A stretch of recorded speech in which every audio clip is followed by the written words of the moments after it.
With that, I am going to turn it over to a gentleman who has been here a couple times before. Our robotics program at Northwestern is doing some wonderful things, and we've got some great students in there. And just this summer, I think over the summer, you've worked on a project that is exciting, and if you have any kind of an agricultural bent, I think you will appreciate this project. I'm going to turn it over to Mr. Mark Bagley. Pleasure to be with you again. The last time we were talking about a dream of something we hope for in the future, and generous donor to this community stepped forward and made that dream a reality. And we have many, many students that are using that continually in the form of 2 labs. One is our development design lab, which is a lab of computers, high-tech computers, with the equipment to go along with that. And then we have a 3D printing design lab and a music lab. We do a lot of competition in the area of music for the game programming contest we have. And then we have our robotics lab, and they're in use constantly. And this is an output of their people's generosity and the hard work of students, and a dream that I've held for a long time. I care about agriculture. I grew up in agriculture. I also care about aquaculture. It's something that's always fascinated me, and we always worked. When I was on the farm, we had 9 ponds, and trying to keep them healthy and do that type of thing was important to us, and we tried to do that. And so I began to develop a concept of building a robot to survey ponds and to determine the health of the water, the health of the pond, the health of the soil at the bottom, and the health of the populations within them. And this is becoming a reality. We are building a robot for aquaculture research, and farm pond management guide, which comes from the state, is the science that we're working with. They have a very detailed guide that you can use to, I'll connect to it here maybe in a minute, may not be a signal. No signal. Okay, I won't connect to it. Anyway, I don't need to show it to you, but it has all the information you would ever need to have a healthy pond and to balance the population of the species in the pond, which can be very important. Our species census that the submarine will carry out includes fish, turtles, snakes, amphibians, birds, mammals, mollusks, aquatic vegetation, trees, other reptiles, and then I had to put an others in because you get around a farm pond, you don't know what you're going to encounter. And just to look and determine the balance, the proper balance of these things in a pond in order to raise quality fish and trophy fish or whatever you're trying to do. Whether it's a pond that specializes in crappie or a pond that if you're trying to grow big largemouth bass or whatever, or a pond that you're only using to water your cattle and there just happen to be fish in it. There's lots of different ways to use these things. And these are the basic things that exist in the ponds in northwest Oklahoma. That's our current emphasis is on northwest Oklahoma.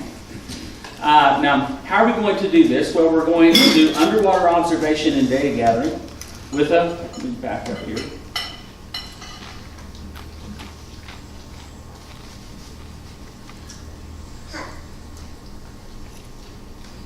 And this is an ideal of what it's going to look like, the films. I've been asked, can you actually film underwater in a farm pond? This is a farm pond. I did not make this film, but it wasn't done for this purpose. It was just, they did it for fun. And it was a diver shooting the camera, not a robotic device. Those are largemouth bass that are swimming in front of you. They're distinguishable from the other type of bass that live in our state by the horizontal stripe that is broken and by also where their jaw ends past the eye. And they are predominantly what people like to fish for in our waters. But we also have large bluegill populations, crappie populations, and sunfish populations, as well as other types. You can stock almost anything now through the state of Oklahoma into a farm pond if you have the water to handle it. And some species like Clearwater, there's hardly anything that's more adaptable than a largemouth bass. So what we were doing is videoing all the species and all the animals within the pond, including the vegetation, and then identifying them. These are bluegill that are swimming by, easily, very easily, identified by the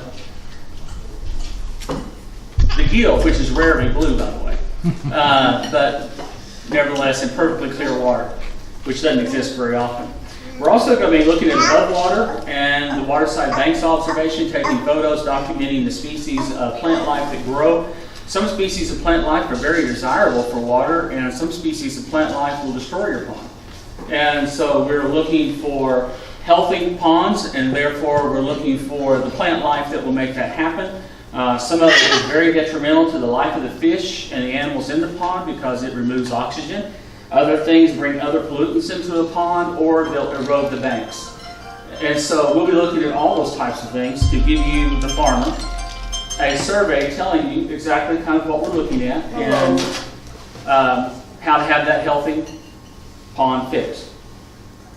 And we'll be photographing all of that. We'll be doing machine learning research. We're going to build a database with photos and videos of the species that live in northwest Oklahoma. There's basically 19 species of fish that live in farm ponds in northwest Oklahoma, according to Oklahoma State University. We're using research from there for our identification. We're going to write a program, and are already heavily involved in this, to accept the input from cameras, ultrasonic devices, and water quality sensors, and we'll be adding other devices as we go along, water temperature and things of that nature, depth.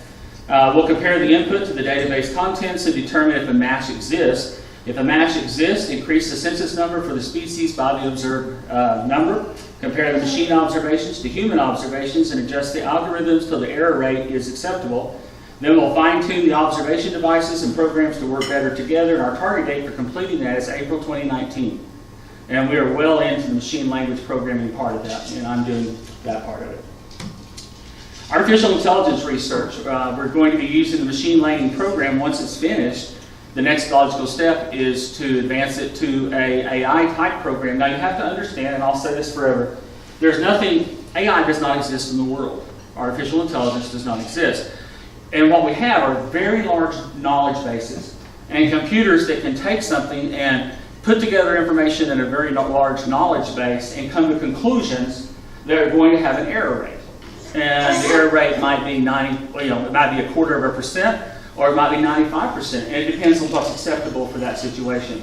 For our situation, we are going to be looking for a 95% or 5% error rate, 95% correct. The robot challenges, it must be extremely maneuverable. Maneuverable means that it is controllable and able to move in different directions while underway. It must be waterproof down to 150 feet. Now, we don't have many ponds that are 150 feet deep. I don't know if we have any, but all the devices and cameras and everything we're using are capable of that already, so why not go for it? We have a few lakes in Oklahoma, in eastern Oklahoma, that are quite a bit deeper than that. It must be temperature controlled at all times, and that's an area of engineering we're still working on. Must be made of off-the-shelf parts or parts that we manufacture ourselves, and we're doing both. Where we can buy it, we're buying it. If we can't, we're making it. Must interface with at least 3 computers in the survey boat on the surface. There will be at least 1 survey boat on the surface that will be set up like a lab. I own the boat, and we'll be installing shelving to hold the computers and different things of this nature to make sure nothing falls in the water, including people. Must be well powered to be able to complete a census without battery changes, and we have that under control already. Must be tethered at all times to prevent loss. We will be tethering with a 1,000 psi plastic coated cable to the boat, and that's a very tiny cable. We don't want this thing to get stuck and to lose it.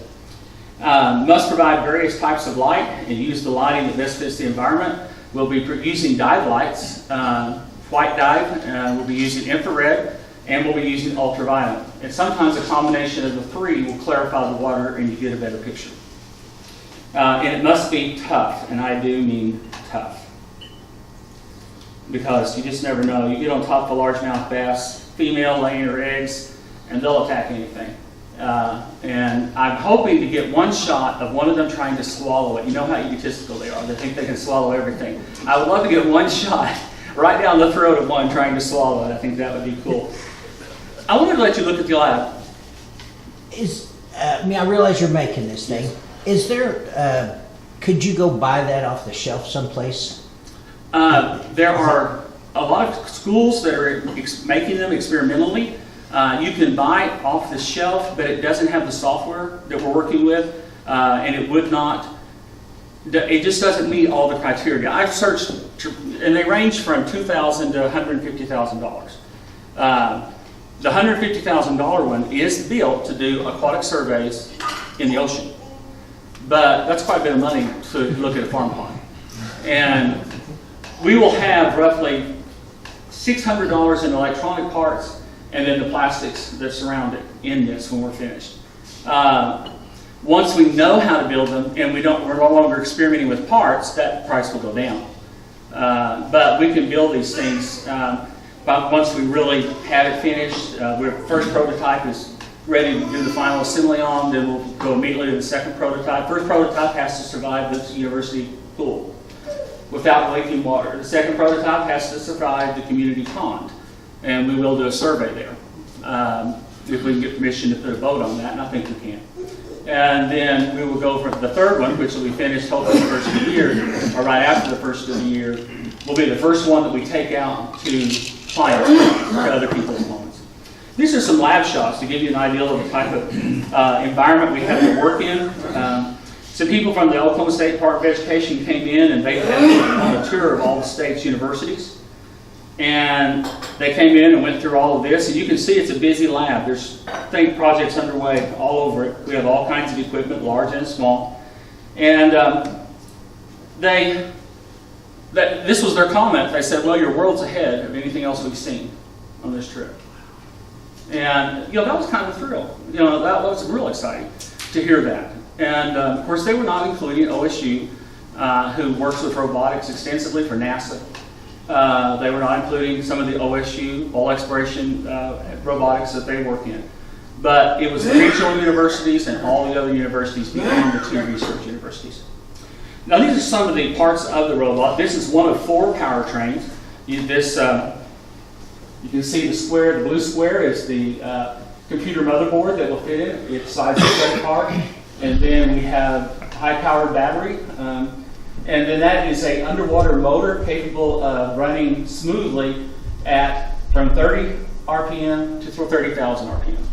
It's actually designed for boat racing and for RC boat racing, remote control, and for remote control plane racing. So it is a high-powered motor. This is a back view of the robot in its current state. The payload is not inside of it yet by choice. Now, these are 3D printed parts of it. This is the front view of it. The 3D modeling is done by Jake Adair, who does a tremendous job in 3D modeling and 3D printing for us. Learned how in high school at Winoka and brought that skill to us at Northwestern. And if you have any questions about 3D modeling or 3D design, he's your guy. And we'll have a little time for that at the end.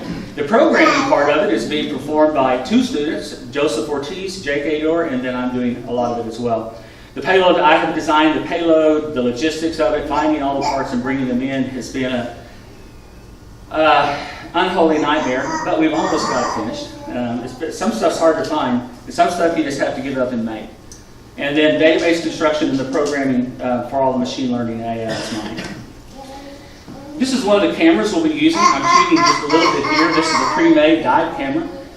It's intended to float along underneath the boat and just film everything underneath there. And it utilizes within it 5,000 lumens of light that's inside that thing. And it utilizes a 280-degree fisheye camera. And so this will be in the very front of it in that cone, that clear cone of acrylic. Other cameras will be mounted for the rear view and side views as well, and they are much smaller cameras that we're building ourselves and putting all the electronics together for, and other dive lights. This is the white light dive light that will work to 150 degrees in any kind of turbidity of water, and it puts out 5 to 50,000 lumen, and that's very bright. we will be adding infrared, and I already have the ultraviolet, I just didn't put it in the picture. Target dates in the university pool prototype, January next year. In the city pond prototype, April of next year. The first census prototype, May 2019, and then by May 2019, that prototype should really be the complete robot. And we will begin performing censuses for clients. Now, the bulk of the census taking will be done in the spring and in the fall to avoid the winter winds, the summer winds. We will also do some in the winter, as long as we can determine that it's safe, because cold weather clears out ponds, makes them look clearer, if that causes things to settle out. And so we'll have to utilize those seasons in this, even though we believe we will be able to survey a groundwater pond without a problem. But a lot of the gypsum ponds out west of us in the gypland, a lot of those are clear, crystal clear, beautiful bodies of water that I really can't wait to get into and to look at. I've pulled some pretty big bass out of some of those ponds myself as a member of the Alva Bass Club. We will not be fishing while we're doing this, nor will we be locating items to fish to, nor will we be releasing any information to anyone but the landowner.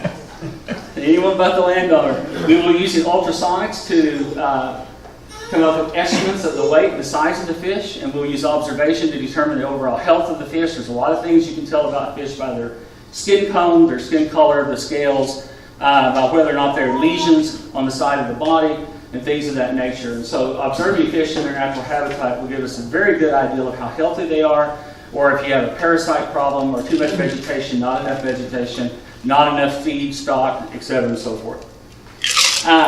We'll begin performing censuses for clients. The target is May 2019. We'll finish the machine learning program in May 2020, and we'll finish the AI application, the goal is, in June 2020. Now, until then, the observation and the counting will be human. We will have 3 computer terminals on the boat and 3 people doing independent counts of the bass and of every other species of fish and entering it in. We will also be recording everything that lives inside that pond, whether it's mollusks. A lot of the ponds in northwest Oklahoma, from what Wildlife Department says, actually do have some of the freshwater clams and mussels in them. That's interesting to me because I'm not real sure how they would get there, but nevertheless, they say they are. And we'll also be looking for mammals such as beaver, and the Wildlife Department tells me there are muskrats in some Woods County ponds and some other northwest Oklahoma ponds. We'll be looking at snakes. There's nothing worse for the productivity of a pond than an overpopulation of water snakes. And so we'll be looking at that, the different species they are, and ways to go about combating that. And also the species of turtles that are in, because turtles also compete for the very same thing that the fish are eating, and also damage fish. And they murk up the water or something terrible. And there's lots of ways to get rid of it. We all know about the old 22 rifle way. Some people are afraid of that because of ricochet, but if you control your angles, that's really not that much of a danger. And if you hit the turtle, it's not a danger at all. So the turtles are not hard to hit. But anyway, we will not be doing any shooting. But we do know people who would be willing to come out and clear snakes and turtles out of a pond by shooting them. And we can make recommendations to that. So there is a possibility that we will add to the app in the future the ability to reduce that population for you. Deliverables, complete recording of all cameras used in the census will be given to the landowner on DVD. So you'll have the full census, every aspect of it. Detailed listing of species and the estimated counts. Recommendations based on the Oklahoma State Wildlife Commission Pond Maintenance Guide. Eventually, we hope to offer solutions to turtles.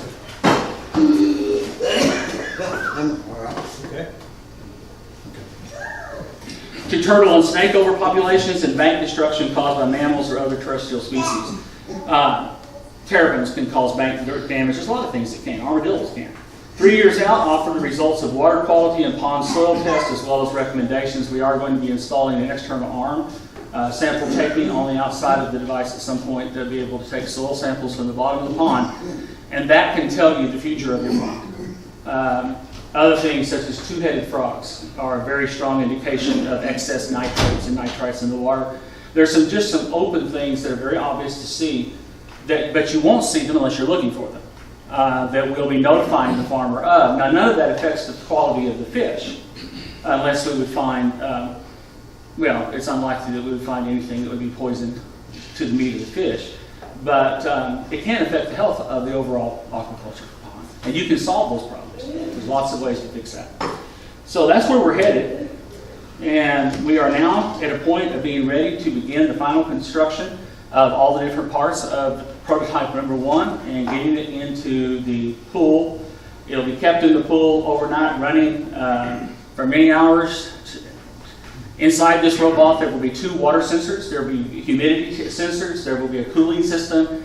All these types of things going on. If water ever gets inside of it, we will stop and immediately come to the surface. It'll be programmed to itself. If it detects water inside, it's going to come to the surface and return to the boat. And it will do that autonomously based on the sensors we have inside of it. It will also be filming on the inside of it, just to watch for fire and things of that nature. Question. You say you're going to have a boat out there on the pond when the robot is doing its business down below. Is the robot being drugged by the boat, or does it have some means of locomotion, or is it just stationary? The robot will be entirely self-powered. It has 2 fans that are propellers that up or down, bring it to the surface or take it down, and it has 2 that will allow it to maneuver. So it will be able to maneuver down to the left, down to the right, up to the left, up to the right, reverse, all this stuff. It's going to be very maneuverable from the controls that we have built into it. And it can do all that itself. Now it can do that based on programming. It'll have obstacle avoidance. If it sees a big rock, it's going to avoid the rock on its own. But we can also intervene and steer it directly, yes.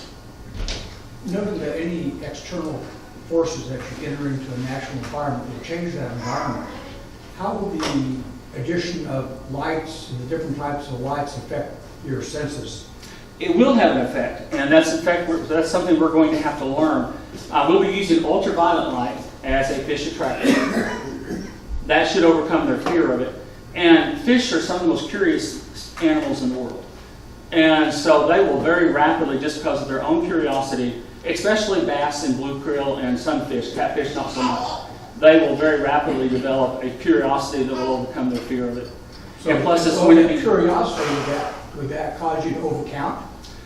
That's something we'll have to factor in. If they're swimming along with us, then we will have to do things to. This thing is totally silent. It will be totally silent in the water.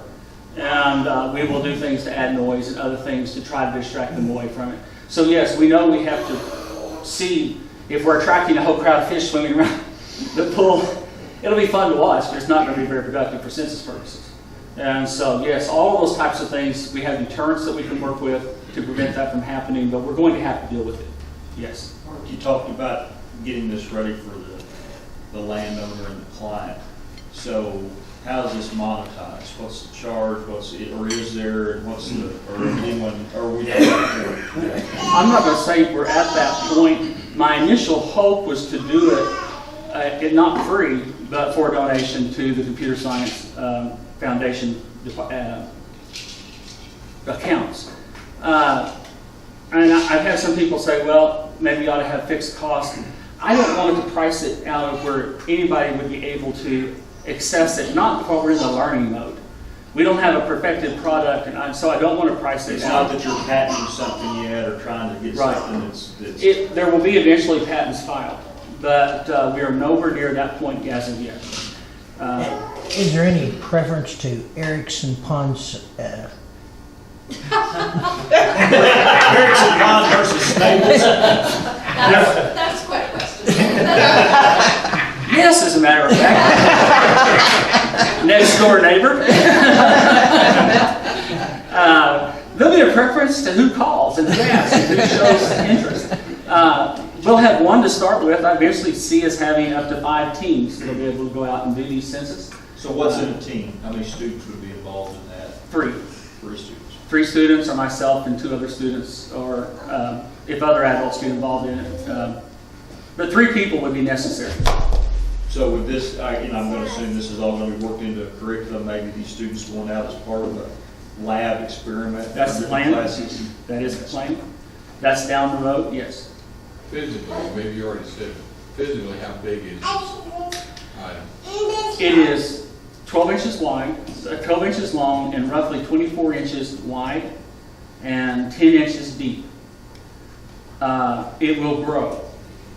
By the time we have our final one, I expect it to be 36 inches long, and then with larger propellers and things of that nature as well. So it's going to grow. But this first one, since its destination is the pool, I did keep it down to 1 foot long. But we're going to have a hard time getting all the electronics inside that. Yes. You were talking about ultraviolet, but the light source you were showing was an LED light Yes. source. Mhm. So can you control what wavelengths you do produce with that? Not that one, but the one we're going to be purchasing, yes. This particular one, we can control how much light it puts out, but not the actual wavelength of the light. The reason I'm asking is like the Optomap imaging system that we have for the inside of the eye, they found out early in its development that if they use red and green lasers to make a color image, that it didn't miss a lot of the things that white light did. Exactly. And that's what we're especially looking at. when you're analyzing the health of the fish, Mhm. if it would, because the red light and the green light penetrate to different depths on the skin of the fish, so it would actually show you different things. It would very much help us see parasites that have not caused surface lesions and things of that nature. We can apply all the internal software filters to the light that we can do. The actual lights themselves, this particular dive light is a saltwater dive light that was inexpensive.